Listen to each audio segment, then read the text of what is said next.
braneći našu metropoliju i Srpsku pravoslavnu crkvu, mi ne branimo samo nju, nego branimo i ostale vjerske zajednice u Crnoj Gori i kao takvi smo prepoznati i ja vam odavde poručujem, obećavam da ćemo mi dobiti dio glasova i glasača Srba muhamedanske vjeroispovijesti, jer su oni u nama, u našem programu, u našoj priči, u našem nastojanju prepoznali da ćemo mi braniti i njihova prava u Skupštini Crne Gore. Tamo gdje ne smijemo da pripadamo, to je Demokratski front. Taj Mirašev odred. Imamo Kenemendijevu i Đukanovićevu ekipu, i imamo Perovićevu i ekipu Demokratskog fronta. Da je ovo presudni i prelomni trenutak. Ako sad ispustimo da ne bude naših predstavnika u parlamentu, vjerovatno će duklerska ideja i dalje da guši ova područja i da će ona da dobija na svojoj snazi, a sve je to usmjereno protiv srpskog naroda. I nama nije sporno uopšte ko je Miodrag Čaki Lekić. I nemamo krivnju na njega uopšte, jer taj čovjek nikad se nije izjašnjavao kao Srbi. Ni Nebojšu Medović, ni Branko Radulović, ni nekakav Đurković koji je predvodio demonstracije prve i jedine na Cetinju u 60 godina komunizma i tako dalje i tako dalje. Nas interesuje samo jedna stvar. Šta će Srbi tu u takvom frontu? Šta Srbi imaju od tog fronta? I ja sam u jednoj emisiji nedavno i evo iz dana u dan pokušavao da iščupam ko kliještima onaj zubar zub kad čupa svome pacijentu, da kažu nešto. Šta Srbi imaju od te priče i nemate nikakav odgovor. I nas interesuje zaista svakodnevna socijalna priča.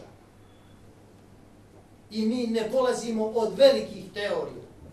Mi polazimo od svakodnevnog života, ja sam to dosta puta rekao. Ima nas 30% u Crnoj Gori. Hoćemo toliko radnih mjesta koliko nas ima. Neko ko živi na selu ne može da ima kredit zato što je Srbin, jer mu ne da Ministarstvo poljoprivrede. I oni tu, taj njemani grad, preimenuju ostatke Turske tvrđave iz, ne znam, 15. vijeka. Dakle, to imamo pred sobom. Mi se borimo da to ispravimo i da to počnemo da ispravljamo. I da na ovim izborima, dovoljnim brojem poslanika, počnemo da rešavamo ta naša suštinska pitanja.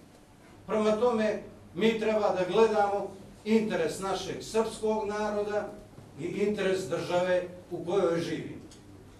Vidite,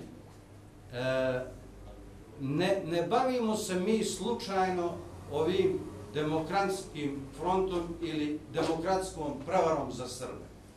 Zašto? Ja sam detaljno proučio, mogu da vam kažem, njihov program od 595 mjera.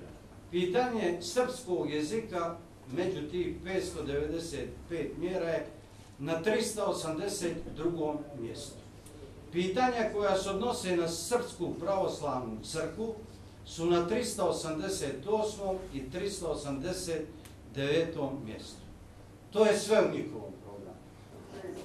I na svu sreću, konačno, srpska omladina, ovi mladi ljudi, ja sam bio na prvom našem promotivnom skupu u Beranama.